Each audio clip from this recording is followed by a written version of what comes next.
Hello everyone, and welcome to my Young and Restless official. I hope everyone is having a wonderful day. Before we begin, please hit the subscribe button and give this video a thumbs up. Cole learns Claire's plans to move in with Kyle are on hold for now, and that Katie and Johnny are on board. They thought he was already living there. Nick thought so too. He leaves them to figure this out. Victoria teases Cole that he can't use the Katie and Johnny excuse not to move in, so what else does he have? Cole learns Claire suggested this and they go over not getting to raise her. Victoria says their daughter wants her to be happy. She was hoping he'd want the same thing. Cole decides he'll say yes and they kiss. They go over her not being able to take care of him when he was sick. He assures her that the next time, she'll be by his side. They marvel at how far they've come. They finally figured out they belong together. Victoria Cole YNR Cole swerves back to Victor interfering in Claire's love life. He wasn't thrilled with the idea of her moving in with Kyle either, it felt too soon. Victoria reiterates that she's chosen to slow things down. Cole thinks he should have a conversation with Victor. Victoria says their daughter has a plan to win him over. Cole learns they're planning a party for Nikki, where Kyle will make a grand gesture to win Victor over. Cole fully supports it. If she stays longer, it gives him the opportunity to live under the same roof with his two favorite girls for longer. Nick gets grilled. Nick joins Sharon inside and he asks how things went with her and Phyllis at the park when he left. She assures him they've put their animosity aside. They go over how they bonded over the kidnapping. Nonetheless, Nick picked up on some tension and asks what that was all about. Sharon isn't sure what he was picking up on. They're not besties, but they finally saw the good in each other.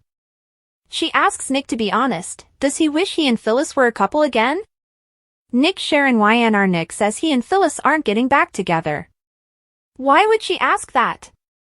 She saw something between him and Phyllis when she came upon them in the park. He shares the same bond with her that he does with Sharon. The blonde wonders if Phyllis is more traumatized by Alon than she's willing to admit.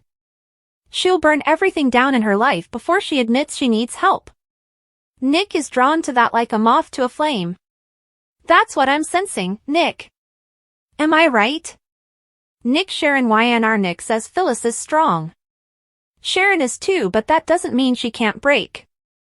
Phyllis seems so vulnerable, almost fragile. She needs rescuing. Is that something that you want to do? Because I can see you falling into that old habit again. Playing the hero and falling for Phyllis again. Nick says it's not going to happen. You're wrong. He asks where this is coming from. It seems there's more to it than her being concerned about Phyllis. It kinda seems like you're jealous. Sharon denies it. Nick reminds her they discussed this and agreed they're better off as friends. They've spent a lot of time together these past months, but they agree that's not what either of them wants. Sharon told him in London she's fine with them being friends. This isn't about you and me. This is about you and Phyllis. She doesn't want him involved in an unhealthy entanglement again. Nick muses, so, you're concerned about our well-being? Sharon nods. Nick assures her there's no reason to worry, he and Phyllis are happy with their arrangement, just as they are with theirs. On the patio, Cole stands up to leave and gets woozy. Victoria's glad he'll be living close by so she can keep an eye on him. Cole points to Sharon and Nick inside and asks what's going on with them. Victoria gets the feeling they're trying to find their way back to each other. Nick can deny it all he wants, but the look in Sharon's eye tells a different story. They agree it's a good thing, and exit. Inside, Nick says it's not new for Sharon to be worried about him getting involved with Phyllis.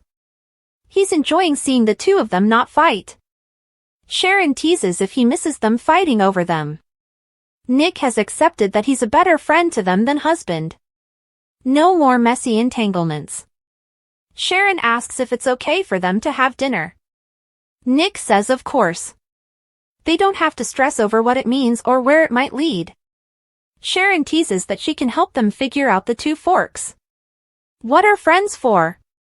Nick Sharon YNR Claire puts her plan into action. Claire arrives at the ranch with a gift for Victor. It's a chocolate croissant, so he teases her about having to stay in shape. Claire only has a few minutes to talk. Victor assumes it's about Kyle and warns she already knows how he feels about him. He's sorry to learn she hasn't cut him off and feels there's no point in discussing the Abbott. Claire asks him to hear her out, he might be surprised by what she has to say. More, Eric Braden praises Justin Hartley. Claire hates that this is straining her relationship with her grandfather. Victor does too. She lets him know that his approval means a lot to her. She's spoken to Kyle and they put their plans to move in together on hold for now. Victor's chuffed. Claire notes that after how he welcomed her into the family, she owes him honesty. She and Kyle are in love, and she thinks in time, he'll prove he can be trusted with her heart. Victor doesn't want her to be hurt and respects what she has to say. Claire notes that Nikki's birthday is coming up. Would he help her plan a party? Claire YNR Victor's glad Claire is planning a party. He was going to do so himself. They talk about Nikki training Claire to take over for her someday. Claire wants to focus on the party planning and notes it's not a surprise. She's already told her grandmother and her mom, but she wants to work on it with Victor. He says, "Count me in." Kyle gets grilled. Kyle walks into society, and Holden greets him and reminds him Claire introduced them at the jazz club. He tells him he's impressed with what he and his father have done at Jabot, and offers to buy him a drink. Kyle accepts as Audra walks in and looks horrified. Audra strolls over and learns they met a few weeks ago when Claire introduced them. Kyle says he got her hooked on Vespers. Audra makes a crack and Kyle asks how long they've been friends. Neither of them would say they're friends. They handled some business together back in LA. Audra muses, it was less than memorable. Kyle says she's not the type to forget details, maybe she's losing her edge. She taunts that she's still sharp enough to cut him to the bone. Holden asks how they know each other. Kyle says they ran a failed cosmetics company together. Audra snarks that it was a waste of her talents. Holden asks which one will fill him in on their history together.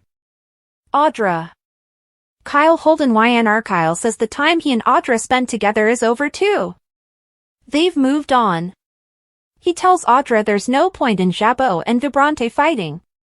Holden learns that's her new company. Audra appreciates Kyle taking the high road. Holden remarks on everyone playing nice. Kyle's takeout arrives and he exits. Once alone, Audra asks Holden, "What are you trying to do?" Audra Kyle YNR Audra tells Holden he's out of his league and complains that he lied to her earlier when he pretended not to know who Kyle was. Holden calls her out for neglecting to tell him Vibrante was a cosmetics firm that puts her in direct competition with the company Kyle runs. Audra tells him it's none of his business and accuses him of having an agenda. He scans her and thinks it's obvious what he wants. Should he be jealous of her and Kyle? It's clear the heat is still there. Audra ignores him but he keeps harping about the connection they shared. He knows how she is when a guy gets to her. Audra snarks, "You wish you knew." Holden sees she's trying to shut this down, which means there's more to the story. Aristotle Dumas' true identity was just exposed.